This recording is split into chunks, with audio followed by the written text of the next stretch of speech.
hablando, actuando y pensando según la ley. Dice Santiago capítulo 2, versículo 12. Así hablad y así haced, como los que habéis de ser juzgados por la ley de la libertad. Amén. Breves palabras, la voy a leer de nuevo para que lo mantengamos fresco en nuestra mente.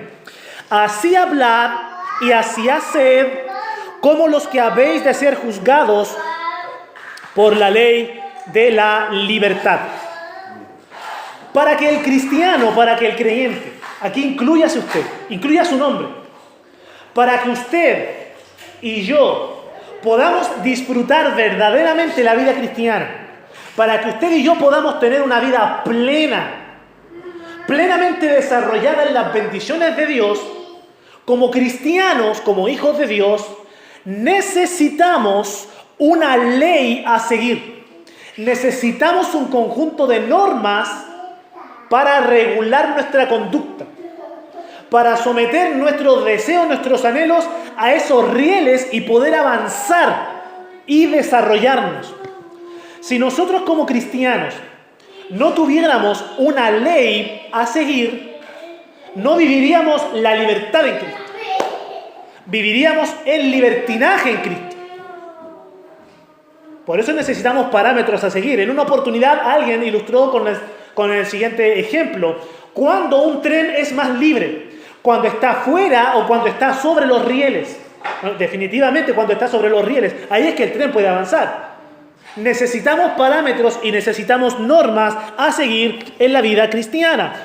Dios, por amor, por gracia, por su bondad, porque Él nos ama, Dios nos ha dado muchos recursos espirituales, y lo voy a decir de esta manera, no solo espirituales, sino que además abstractos, es decir, inmateriales, para nosotros poder sobrellevar la vida cristiana, sustentarnos en medio de las pruebas.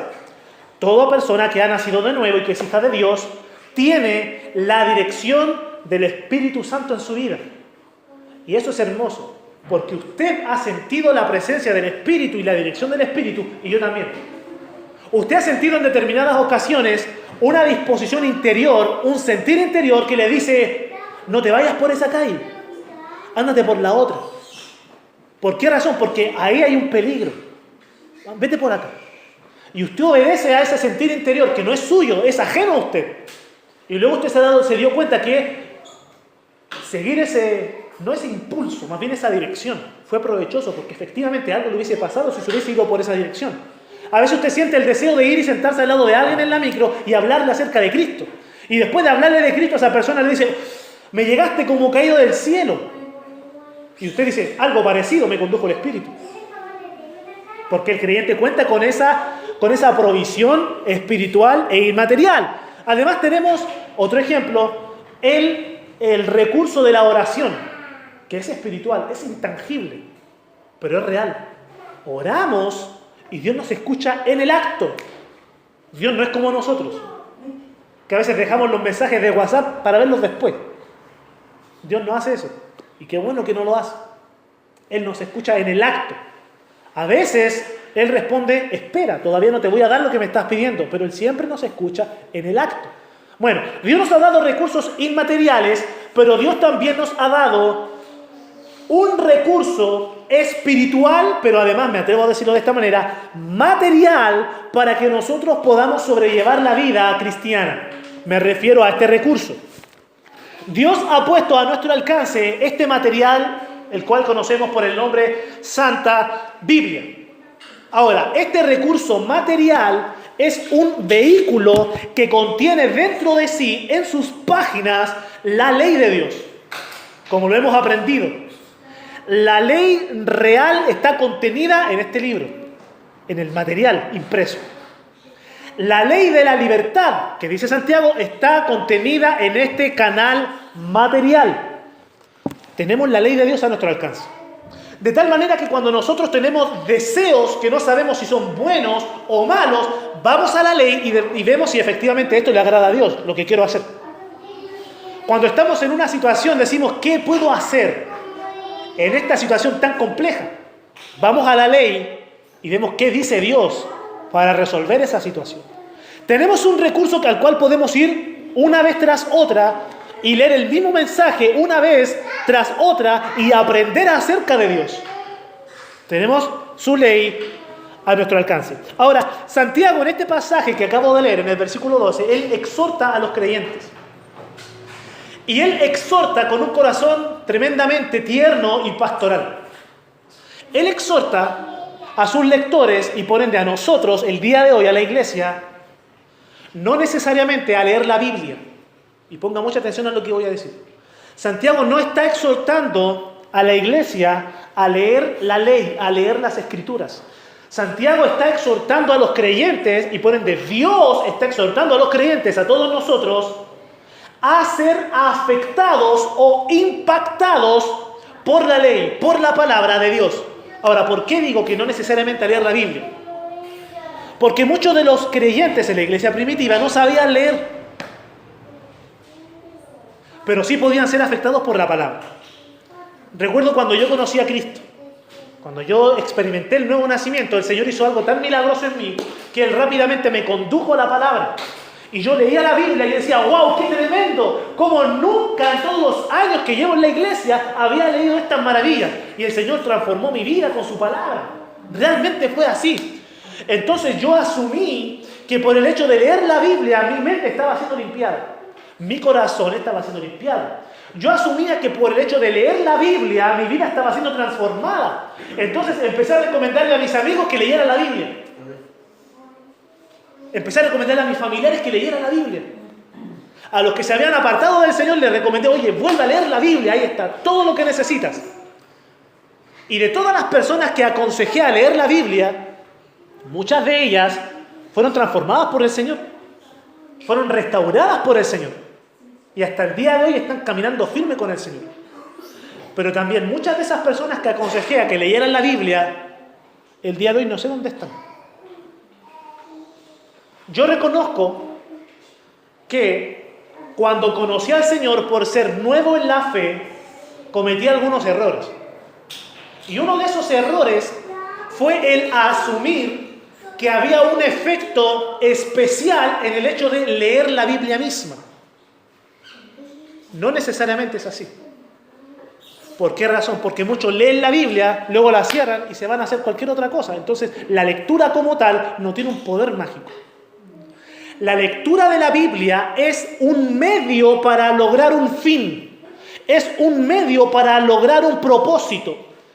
Leer la Biblia es el ejercicio que realizamos para conocer más a Dios. Es un ejercicio, una actividad que realizamos para cambiar nuestra mente. Es un ejercicio que realizamos para cambiar nuestra vida. Espero que darme a entender con lo que estoy diciendo. ¿Es importante leer la Biblia? Claro que sí. Ustedes están seguramente siguiendo un plan de lectura. Yo lo estoy siguiendo. Seguramente usted tiene un tiempo particular en el día para leer la palabra, ya sea en la mañana, en la tarde o en la noche. Si es en las 3 ocasiones, mejor. Pero le voy a decir algo. Ese plan de lectura no va a transformar su vida necesariamente. Lo que va a transformar su vida va a ser que usted se doblegue ante Dios por medio de su palabra, que usted reciba las enseñanzas de la palabra y que usted viva lo que contiene la palabra. Pero la lectura bíblica en sí misma no tiene un poder transformador, sino el efecto de la palabra. Por eso Santiago en este pasaje hace la siguiente exhortación: así hablad y así haced como los que habéis de ser juzgados por la ley de la libertad. Para Santiago en este versículo hay 3 áreas de su vida y de mi vida que deben ser afectadas por la ley de la libertad. Ahora, ¿por qué Santiago habla de la ley de la libertad? ¿Qué es esto? Bueno, cuando habla de la ley de la libertad se refiere a la plenitud de la palabra de Dios. Más puntualmente al Antiguo Testamento. Recordemos que como buen judío, Santiago era un lector habitual, un estudioso y un conocedor de la Torá, del Pentateuco. Y que la iglesia primitiva no tenía la Biblia como la tenemos nosotros. Ellos tenían hasta Malaquías. El Antiguo Testamento era para ellos la Biblia. De tal manera que cuando Santiago habla de la ley de la libertad, se está refiriendo a estos libros, al material escrito, pero al contenido del material escrito, que es el Evangelio, las buenas nuevas, esa ley divina que trae libertad al corazón humano, libertad del pecado, libertad del peligro, libertad de la muerte, libertad de la aflicción. Esa es la ley de la libertad. Bien, a eso se refiere Santiago. Ahora, ¿cuáles son las áreas que deben ser afectadas en nuestras vidas? Primero, nuestro hablar debe ser afectado por la ley de la libertad. Segundo, nuestro actuar debe ser afectado por esta ley. Y tercero, nuestro pensar. Ahora, no sé si lo notó, pero hay una progresión en estos 3 puntos que toca Santiago. Va desde lo más superficial hasta lo más interno. Primero, el hablar del creyente debe ser afectado, porque hablar es lo más sencillo y más fácil que hacemos, tanto que algunos lo hacen sin pensarlo. Segundo, tiene que ser afectado el obrar, el actuar, porque ahí tiene que ver el pensamiento y las decisiones que se toman. Y tercero, el pensar del creyente debe ser afectado. Eso compromete un mover del alma, del espíritu, de la mente, del ser interior. Entonces va de lo más superficial a lo interno. En cuanto al hablar, dice Santiago, así hablad. Verdaderamente, amados hermanos, para nosotros, hablar es una de las cosas más fáciles que podemos hacer. De hecho, todos lo hacemos, todos los que estamos aquí lo hacemos. Aunque hay pequeñas en nuestra iglesia que todavía no desarrollan todas sus habilidades, no habilidades parlanchinas, habilidades para comunicarse, para hablar, aún así se comunican, aún así hablan. A menos que una persona tenga una anomalía física que le impida esta actividad, a excepción de eso, todos hablamos. Nosotros comenzamos a hablar en la vida básicamente por 2 motivos. Primero, por la necesidad que como seres humanos tenemos de comunicarnos unos con otros. Aquella criatura necesita, de hecho, antes de salir del vientre, necesita escuchar la voz de su madre. Por eso aquí las mamitas, cuando están embarazadas y están con esa criatura en su vientre, muchas lo que hacen es leerle cuentos a esa criatura, aunque la tienen dentro de sí. Otras mamitas les cantan, les hablan, les conversan, eso es bueno. La criatura necesita comunicarse, necesita recibir información, escuchar la voz de su papá y de su mamá. Pero además, las criaturas necesitan expresar su necesidad. Es decir, cada vez que en nuestro interior tenemos un deseo, una disposición, una decisión y creemos tener la necesidad de algo, ahí es que entonces nos comunicamos. Y el Señor Jesucristo habló de alguna u otra manera de esta realidad, de esta verdad. El Señor Jesucristo dijo, el hombre bueno, del buen tesoro de su corazón, saca lo bueno. El hombre malo, del mal tesoro de su corazón, saca lo malo. Porque de la abundancia del corazón, habla la boca. De tal manera que lo que hay en su interior, lo que hay en su mente, en sus pensamientos, en su interior, las necesidades internas que usted cree tener, van a determinar, de alguna u otra manera, las palabras que salen por su boca. ¿Por qué es importante esta área? Para Dios y para el creyente. Lo que hablamos, lo que decimos. Hay un versículo que ha sido muy mal interpretado, sobre todo en tiempos modernos. Este versículo lo examinamos rápidamente en un culto de oración hace unas semanas atrás. Lo voy a mencionar solamente, no voy a profundizar en él. Proverbios 18:21 dice lo siguiente. La muerte y la vida están en poder de la lengua, y el que la ama comerá de sus frutos. Algunos interpretan de este pasaje que nosotros como seres humanos tenemos la capacidad en nosotros mismos de declarar cosas y de cambiar la realidad externa a través de nuestras palabras.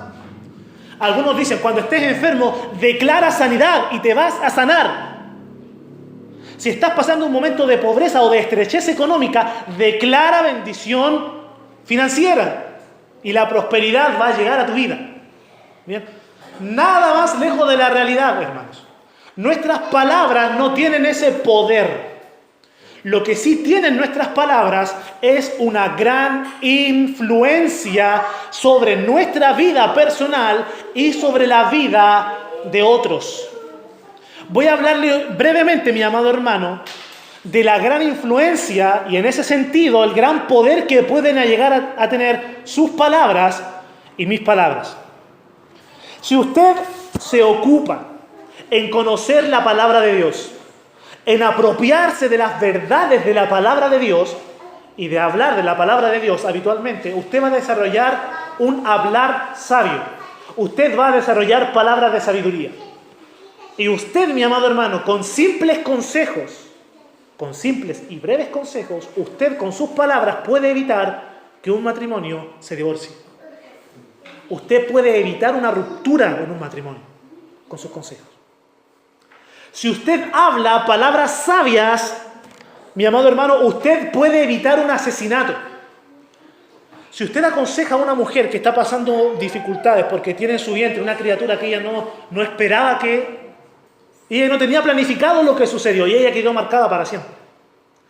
Usted con palabras sabias, usted puede evitar que esa mujer aborte esa criatura.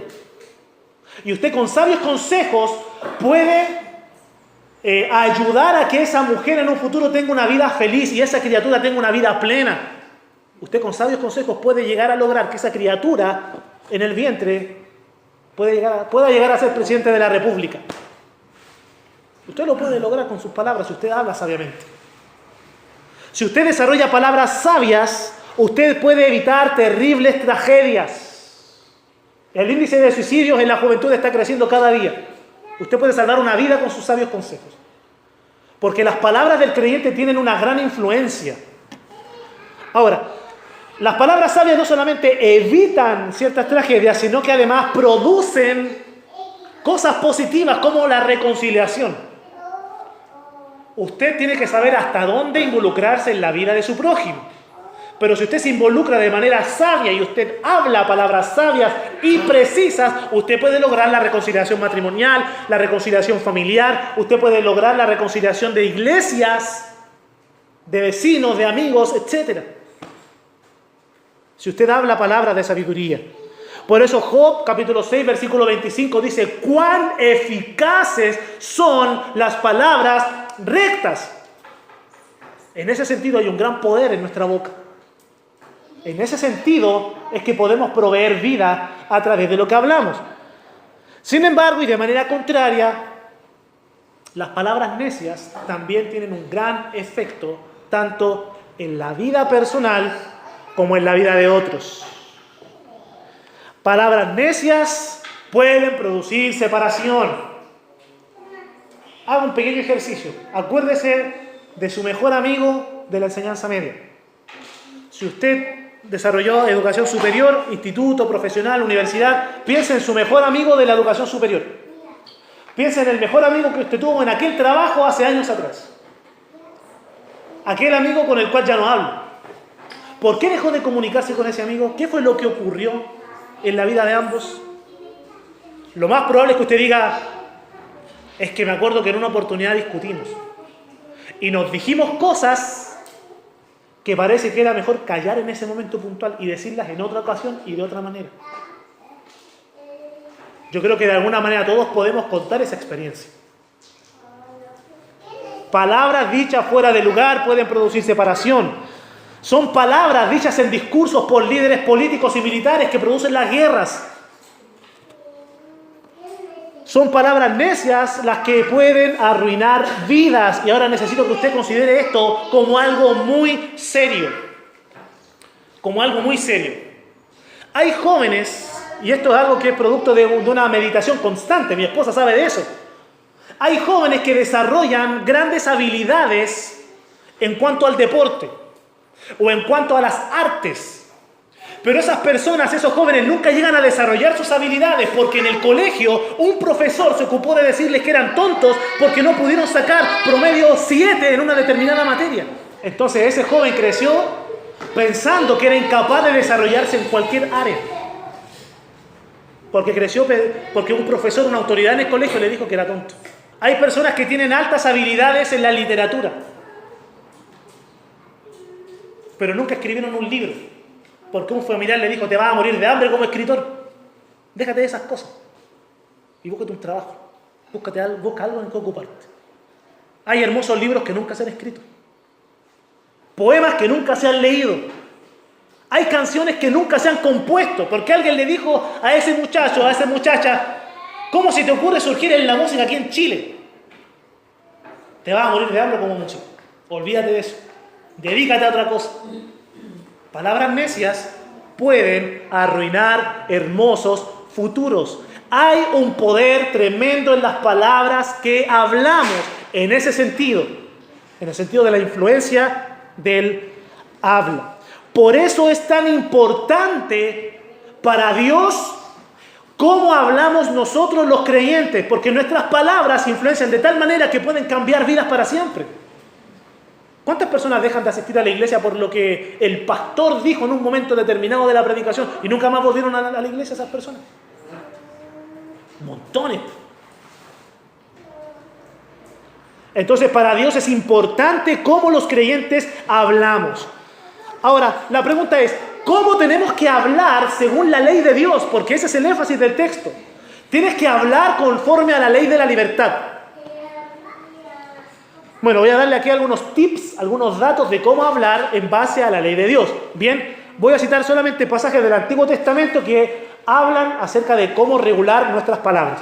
Cuando usted hable, mi amado hermano, según Éxodo capítulo 20, versículo 7, tiene que hablar sin blasfemar, es decir, sin usar el nombre de Dios en vano, por ende no decir ninguna mentira acerca de Dios y de su palabra. Por eso, a modo de consejo, mi amado hermano, yo sé que usted procura guardarse de esto, pero se lo digo igual, evite todo tipo de chistes que incluyan a la persona de Dios, a la persona de Cristo y a los personajes bíblicos. Si a usted le gusta bromear con estos asuntos, usted está expuesto a blasfemar. Y mucha gente por eso no llega al Evangelio, porque ve y escucha a los creyentes blasfemar el nombre de su propio Dios. Esto es importante. Hay un expositor, no voy a decir su nombre, pero hay un expositor en tiempos modernos que es muy reconocido por hacer eso. Por tomar elementos de la palabra de Dios y generar chistes en cuanto a eso. Y muchos dicen, es un hombre usado por Dios. Es un siervo del Altísimo. Con la autoridad de la palabra de Dios yo puedo decir que es un blasfemo. Porque convierte lo santo en profano. Esto es importante. Tenemos que hablar conforme a la palabra de Dios. Otro tip para hablar conforme a la ley. Tenemos que hablar sin mentir. Éxodo 23:7 dice, de palabra de mentira te alejarás. Cuando usted hable, cuando usted entra en una conversación, tiene que procurar ser lo más fiel a la verdad posible. Si usted duda en cuanto a un acontecimiento particular, déjelo en claro. Dígale, ¿sabes qué? Yo escuché esto, o yo creo esto, pero no estoy totalmente seguro. Haga siempre ese alcance. Nunca asegure algo que usted realmente no tiene la seguridad de que es así. Evite faltar a la mentira. O sea, a la verdad, perdón, evite mentir. Hable sin chismear, sin murmurar. Levítico 19:16 dice, no andarás chismeando entre tu pueblo. Si usted conoce el error, el pecado de una persona, y usted lo va a comentar con alguien, si esa persona con la cual usted lo va a comentar no tiene la solución a ese pecado, a ese problema, entonces es un chisme. Si usted va a contar el pecado de alguien solamente para desahogarse, eso es un chisme.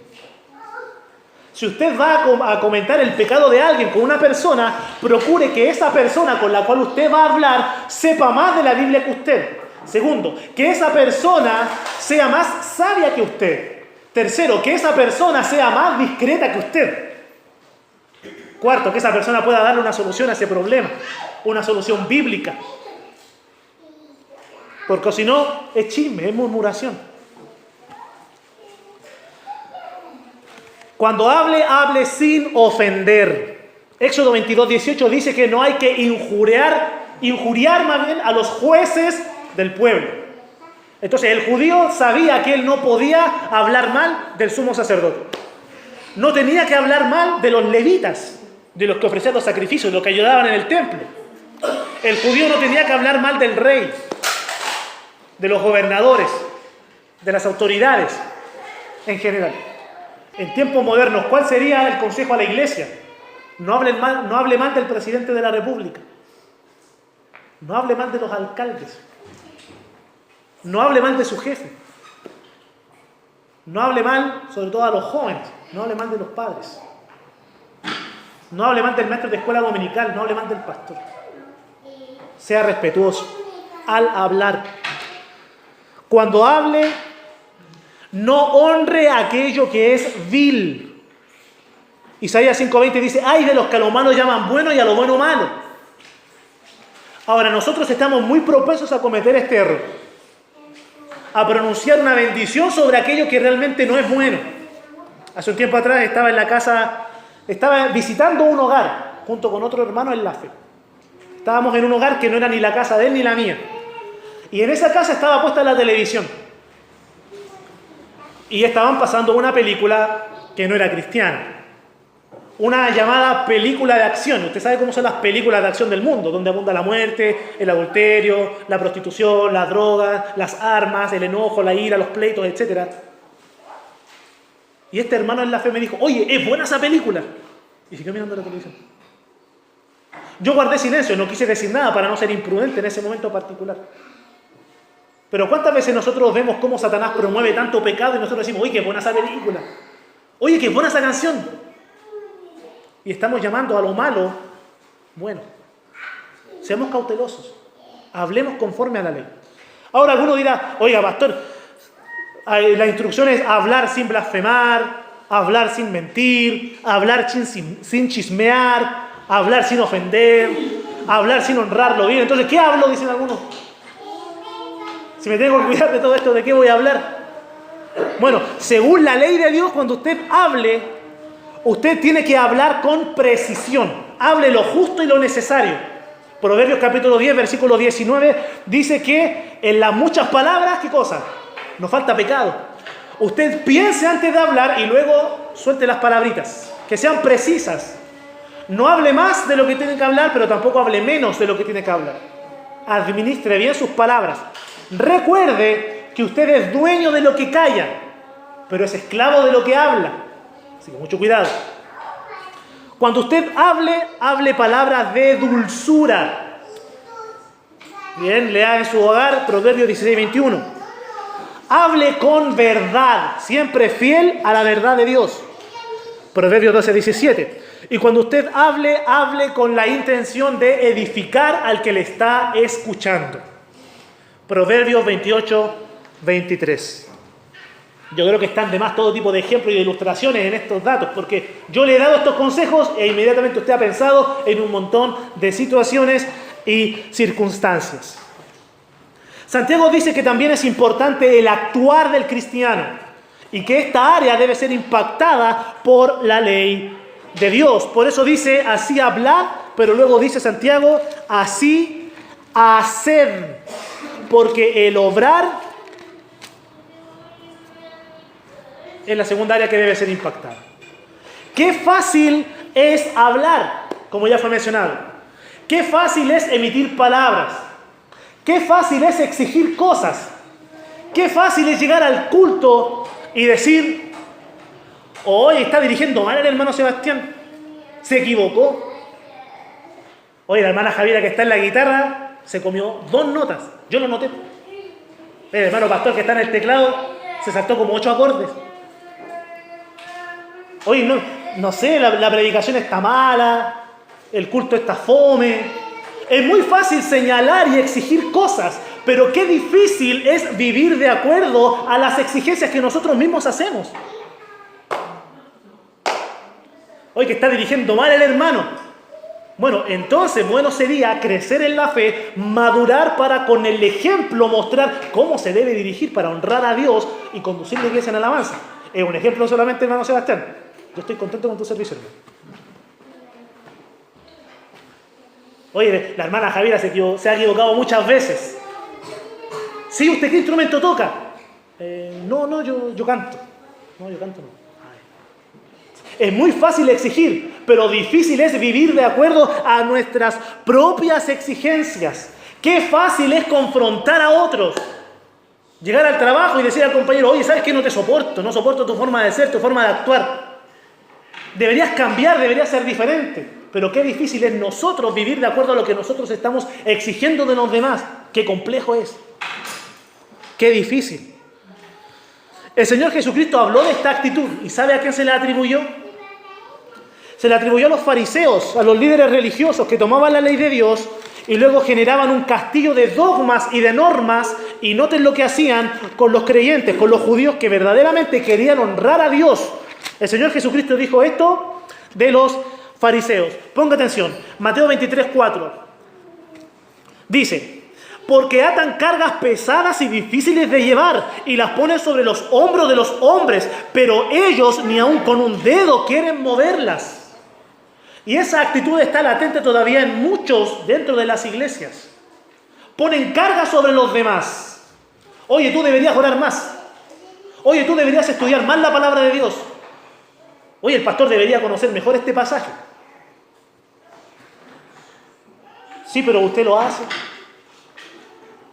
Usted ora, mantiene una comunión con el Señor, mantiene un crecimiento, mantiene un desarrollo. Muchos atan cargas pesadas en los hombros de los demás, pero ellos con un dedo no quieren moverlas. Ahora, son ilustraciones, hermanos, ¿bien? Son ilustraciones que estoy dando. Bien. Entonces, ¿por qué es importante el actuar del creyente? Porque se supone que somos salvos por gracia, no por obras. Entonces, si somos salvos por gracia, ¿para qué yo voy a tener obras? O sea, al fin y al cabo, las obras, algunos dicen, no significan nada, todo es por gracia. Eso piensan algunos. Según la ley perfecta, la ley de la libertad que habla Santiago, el obrar es muy importante. Dentro de todos los motivos por los cuales importa, voy a señalar solamente uno. Porque el actuar manifiesta la identidad de la persona. Usted se acordará el relato o de la historia del rey David. No se habla mucho de este pasaje, pero está en la palabra de Dios, en 1 de Samuel 25. La historia de David y Nabal. ¿Se acuerda usted de esa historia? Había un hombre llamado Nabal que tenía unos empleados. Estos empleados habían sido enviados por Nabal para cuidar los rebaños del hombre, del dueño del fondo. Y cuando estos hombres estaban en campo abierto, David y sus hombres les proveyeron alimento y protección a ellos y a los animales. Entonces, cuando David se encontraba en el desierto, fue a solicitar la ayuda de Nabal, puesto que, como él le había ayudado antes, fue a solicitar que ahora Nabal le ayudara porque estaba con sus hombres en el campo abierto, en el desierto, necesitaba ayuda, necesitaba comida y alimento. Entonces envió a sus hombres a hablar con Nabal. Y Nabal dijo: yo no tengo por qué ayudar a David. Y no le prestó ningún tipo de ayuda. Actuó con insensatez. Devolvió mal por bien. Cuando los mensajeros llegaron a David y le contaron esto, David se enojó. Y dijo: voy a ir y lo voy a destruir todo. Y voy a matar a Nabal. Lo que Nabal hizo con David llegó a oídos de Abigail, su esposa. Y Abigail fue corriendo donde David, se apresuró, cargó sus animales con alimento, con higos, con pan, con vino, y fue a llevarle esta provisión a David, para pedirle perdón en nombre de su esposo, aunque su esposo estaba en su orgullo y en su insensatez. Y estas fueron las palabras que Abigail le dijo a David. 1 de Samuel, capítulo 25. Dice lo siguiente.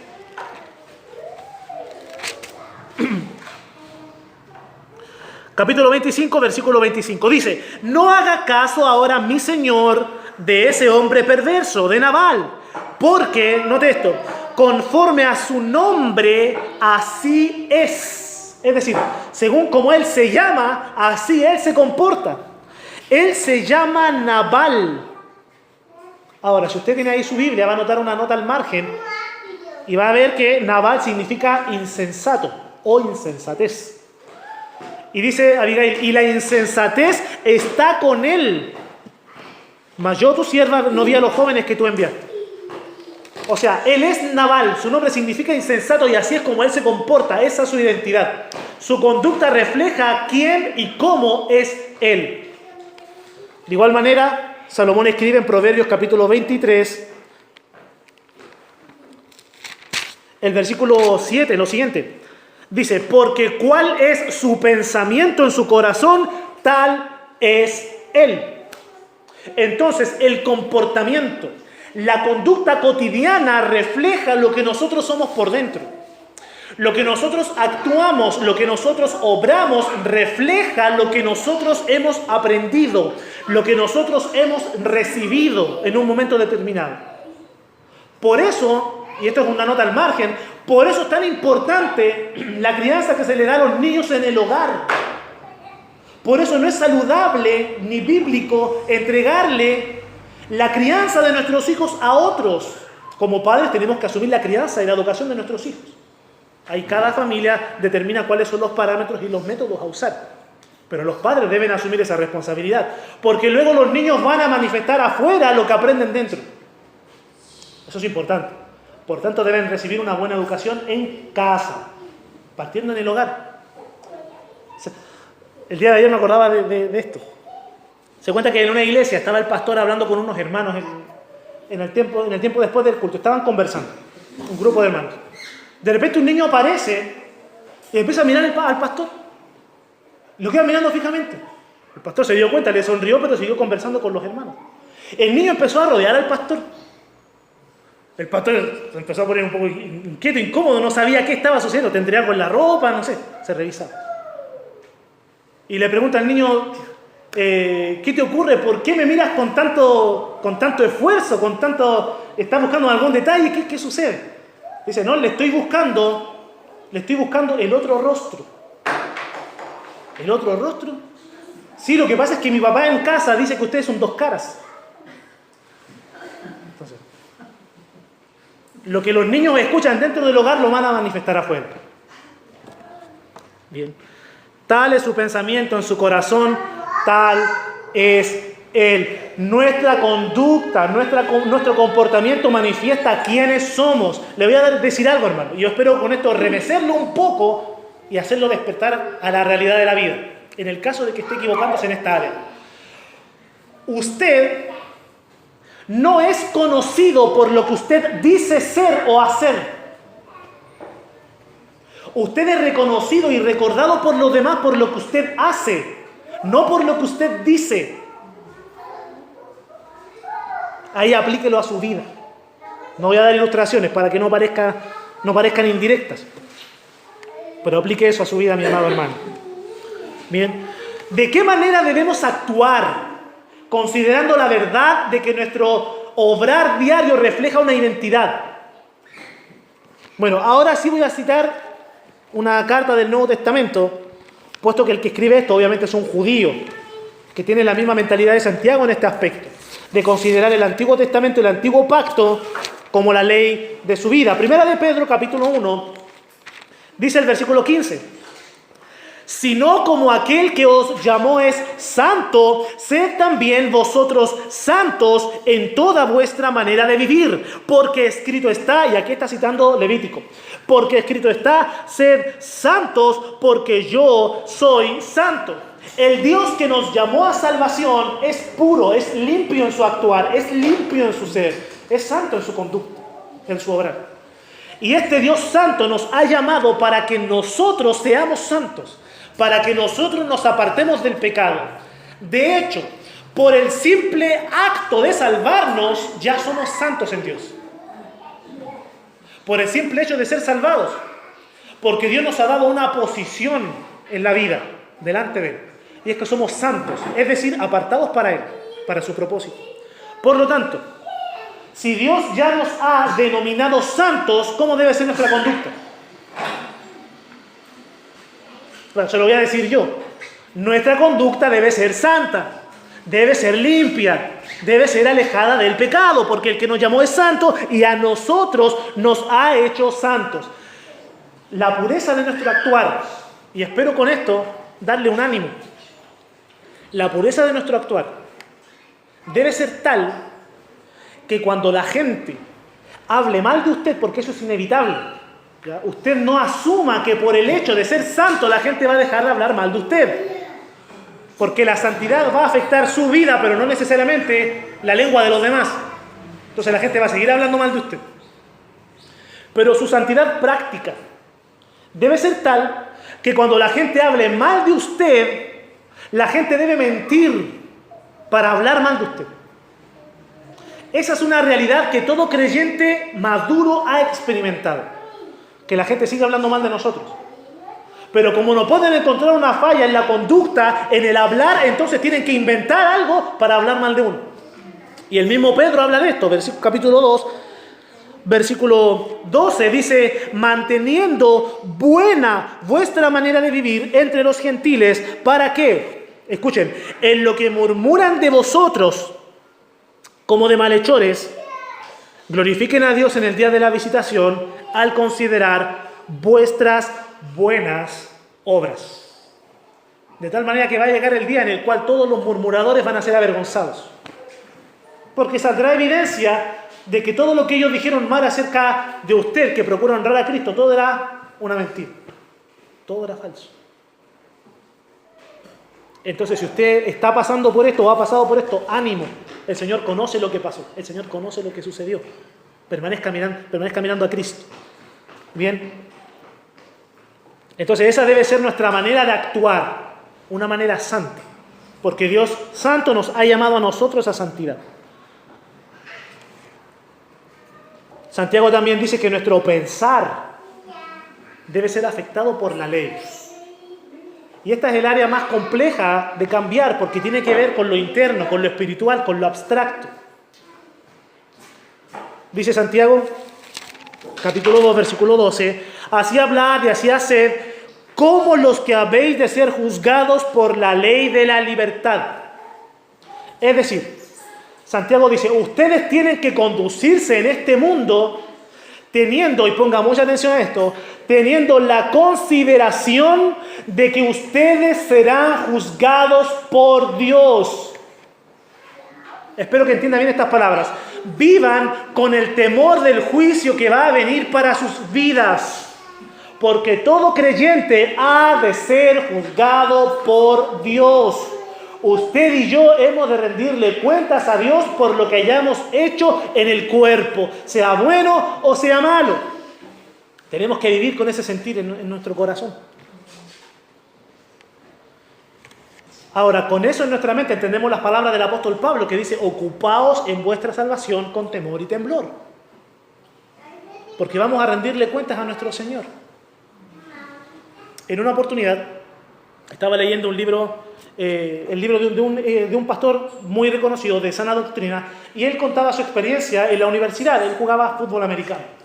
Y él decía que él cometió un error garrafal en un partido. Creo que el error fue dejar pasar un pase y el balón llegó a manos del equipo enemigo. El equipo suyo ganó ese encuentro deportivo. Y él dijo, bueno, mi error pasó inadvertido, porque ganamos igual. Qué bueno. Pero cuando llegaron a los camarines, el entrenador lo sentó, le dio la charla luego de haber jugado y lo miró a él y le dijo, nunca más vayas a cometer ese error. Está totalmente prohibido que lo hagas de nuevo. Y el autor dice lo siguiente, eso quedó tan grabado en mi mente que cada vez que yo jugaba un partido, jugaba considerando y teniendo en mente que yo luego iba a enfrentarme a mi entrenador en esa charla y él iba a señalar mi conducta. Y eso me estimulaba a llevar o a desarrollar un juego con mayor excelencia, a cometer la menor cantidad de errores posible. Ese es el sentir que el creyente debe tener en vida, sabiendo que algún día va a rendirle cuentas a Dios por todo lo que está haciendo en esta vida. El sentir de Santiago es tan urgente en cuanto a esto que él dice, Santiago 3.1, hermanos míos, no os hagáis maestros muchos de vosotros. Es decir, si Dios no te ha llamado al ministerio, no te metas. Si Dios no te ha llamado a pastorear, no pastorees. Si Dios no te ha llamado a predicar en un púlpito, no prediques en un púlpito. Si Dios no te ha llamado a ser maestro bíblico, no enseñes la palabra de Dios. ¿Por qué? Sabiendo que recibiremos mayor condenación. Porque la examinación que los maestros bíblicos hemos de pasar en aquel gran día va a ser aún más severa que aquellos nuevos creyentes que no han sido llamados a la predicación. Entonces tienes que vivir con ese temor reverencial en tu corazón de que algún día te vas a enfrentar a Cristo y rendirle cuenta por lo que hayas hecho. Ahora, un alcance en cuanto a esto. Estas palabras de Santiago, que habla de ser juzgado, que habla de ser condenado, entiéndase bien, no se refiere al hecho de que el cristiano corra peligro de ser condenado al lago de fuego. Santiago no está diciendo ni insinuando aquello. El Señor Jesucristo dejó claro que aquel que es salvo no vendrá a condenación. Santiago 5:24 dice: de cierto os digo que el que oye mi palabra y cree al que me envió, tiene vida eterna y no vendrá a condenación, mas ha pasado de muerte a vida. No hay condenación para el salvo. Y el apóstol Pablo reafirmó esa verdad. Ahora pues, dice Romanos 8:1, ahora pues ninguna condenación hay para los que están en Cristo Jesús. Excelente. No hay condenación. Pero sí hay un proceso y un evento de examinación. Los teólogos todavía no se ponen de acuerdo del todo cuándo va a ser este evento. El evento que Pablo llama el tribunal de Cristo. Pero es un evento real, en el cual nuestra mayordomía va a ser examinada por Cristo. Y le vamos a rendir cuentas a Él. Se lo leo rápidamente, para cerrar con esto. Segunda a los Corintios capítulo 5, versículo 10. Dice: porque es necesario que todos nosotros comparezcamos ante el tribunal de Cristo para que cada uno reciba según lo que haya hecho mientras estaba en el cuerpo, sea bueno o sea malo. Es decir, vamos a recibir recompensa si es que hemos obrado para la gloria de Dios. Hemos de pasar vergüenza si no hemos obrado para la gloria de Dios. Ahora, ¿por qué digo esto de que el creyente no va a ser condenado al lago de fuego? Jamás. Porque todos nuestros pecados ya los pagó Cristo. Él pagó nuestra deuda. Por tanto, no seremos condenados. Pero incluso, y espero que usted, mi amado hermano, pueda en su mente poder congeniar estas dos verdades. Primero, que no hay condenación para los que están en Cristo Jesús. Espero que lo tenga claro en su corazón y que no lo olvide. Pero al mismo tiempo espero que usted mantenga esto que le voy a decir y que jamás lo quite de su mente y de su corazón. Simplemente lo leo. No voy a profundizar en esto, solo lo leeré. Mateo capítulo 12, versículo 36 dice: mas yo os digo que de toda palabra ociosa que hablen los hombres, de ella darán cuenta en el día del juicio. Son palabras de Cristo. Hemos de dar cuenta, todo hombre ha de dar cuenta por las palabras que dice. Todo hombre ha de dar cuenta por las obras que ha hecho. Escuche las palabras del apóstol Pablo. El cual, refiriéndose a Cristo, pagará a cada uno conforme a sus obras, vida eterna, a los que perseverando en bien hacer buscan gloria y honra e inmortalidad, pero ira y enojo a los que son contenciosos y no obedecen a la verdad, sino que obedecen a la injusticia. Tribulación y angustia sobre todo ser humano que hace lo malo, el judío primeramente y también el griego. Pero gloria y honra y paz a todo el que hace lo bueno, al judío primeramente y también al griego, porque no hay acepción de personas para con Dios. Esto no quiere decir que las obras nos dan la salvación o nos quitan la salvación, no quiere decir eso. Lo que está diciendo es que aquellos que son salvos y van a heredar la vida eterna, obran conforme a la salvación que han recibido. Amado hermano, sus palabras tienen un peso tremendo y a Dios le importa. Su conducta tiene un peso tremendo y a Dios le importa. ¿Cómo se va a presentar usted aquel día delante de Cristo? Creo que eso tiene que hacernos meditar y, como lo dije la vez anterior, tomar la vida cristiana en serio. Si alguno tal vez está luchando todavía con esa convicción, con esa seguridad de su salvación, ¿qué le va a responder a Cristo aquel día que se presente delante de Él? ¿Qué va a hacer aquel día cuando escucha al Señor decir: apártate de mí, hacedor de maldad, nunca te conocí? Bueno, el día para confesar los pecados, arrepentirnos de nuestra maldad y rendirnos a los pies de Cristo es hoy. Hoy nuestros pecados pueden ser perdonados. Hoy nuestros pecados pueden ser limpiados, y cuando Dios perdona, Dios no solamente limpia, sino que dice la palabra que Dios echa esos pecados en lo profundo del mar y voluntariamente decide nunca acordarse de ellos. Hoy es el día de la salvación para aquel que todavía no ha llegado a los pies de Cristo.